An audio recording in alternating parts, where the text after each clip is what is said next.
Welcome to chapter 158 of called The Great Escape. This is the book The Flower of Freedom by Deborah J. Reeves. All rights to both the book and this presentation are reserved. We hope you'll find a comfortable spot, either the one that we've provided for you to imagine yourself in, or anywhere that you're comfortable. We hope to pour into you a little rest and relaxation so that your cup is topped up, so that you have some reserve that you can share with others, because you matter in your life and in your environment, and you are the key to the beginning of a virtuous cycle. Here we go, chapter 158, The Great Escape. I wouldn't give it up either, Bertie. You really learned something in engineering school. This place looks fantastic. Well done, Philippe praised. The sleeping arrangements were just fine, but the problem arose when it was time for Philippe and Marie to go to Carnival on Sunday afternoon. The cream-colored Cadillac had long ago been retrieved from the airport parking lot where Bianca left it, and Bertie had gassed it up, and it was ready to go for their trip. Colette and Oscar were happy to see them go off on their own, knowing that it was a special time for the young couple. Carr and Desi had other ideas.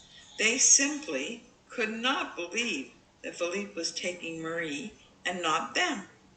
After more than half an hour of cajoling them, Oscar had had enough.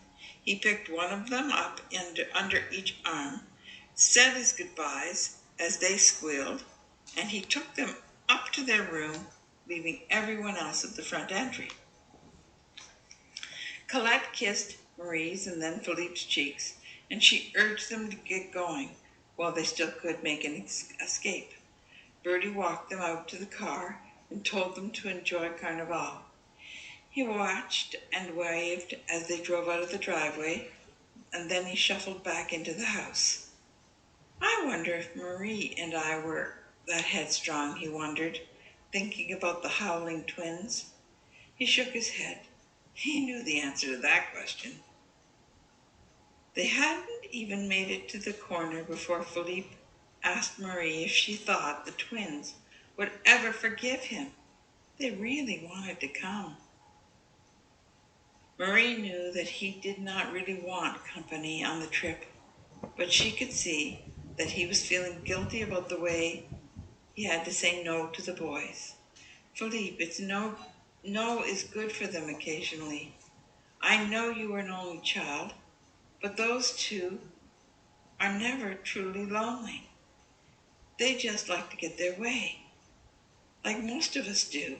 They'll be angry. They may even hold a grudge for a while, but that won't change the way they feel about you, not really. They might pretend to pout and want you to pay some sort of penance for not being part of their imagined wish-fulfilling fantasy, but they're just coming to terms with reality like everyone else has to. They still think that they put their order in with Santa Claus and they got Alicia. I'm not exaggerating either. They are utterly convinced that that was the way the world works. It's cute, but I wonder how it will affect them when they realize that they were totally convinced about something that turned out to be far different. It sounds sort of magical to me, Marie. You make a wish and it comes true. Isn't that the essence of childhood magic? After all, I made a wish and you came true. Don't burst my bubble now. Maybe it's because you work with computers, making simulated worlds out of zeros and ones, that you can be such a hard-nosed, scientifically based man and still have the heart of a child beating in your chest. Whatever it is, it's a perfect combination. I love it. Don't you ever change. Change is the evidence of life and growth, Marie. I plan to keep growing. Just you do your best to try and keep up. I accept your challenge, Monsieur Depardieu, and I issue one of my own. I plan to be green and growing for my whole life. Just try to keep up with me, she laughed. Marie had the map that Bertie had provided on her lap, but she was studying the brochure and all the activities they could enjoy at Carnival. As he drove along the highway toward Quebec City, Philippe reflected that he was delighted to have time alone with the love of his life. He started to hum a song that Marie had only recently been introduced to. Occasionally he would sing, Bella ciao, bella ciao, bella ciao, ciao, ciao. And he grinned at Marie with his sweet, lopsided grin. That's the same song that's on the pocket watches, isn't it? What is it? Marie wondered. I think it's the most meaningful song in the world. When everyone realizes that this beautiful world and those we love are worth fighting for, committing everything to, even our best efforts and lives, we will all be on the road to being worthy of this beautiful planet that graces our lives. Marie smiled back at him, knowing that the statement was one more of those subtle compliments that Philippe always gave her, knowing that only his words had the ability to water her soul like that. Philippe kept driving westward. Marie looked at the brochure for Chateau Frontier again.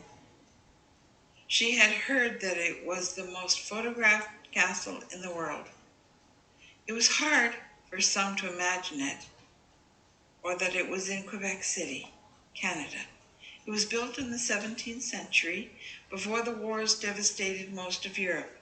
It escaped the war and the fury of innovation that had erupted when people wanted to put the horrors of the mass insanity of war on the continent behind them.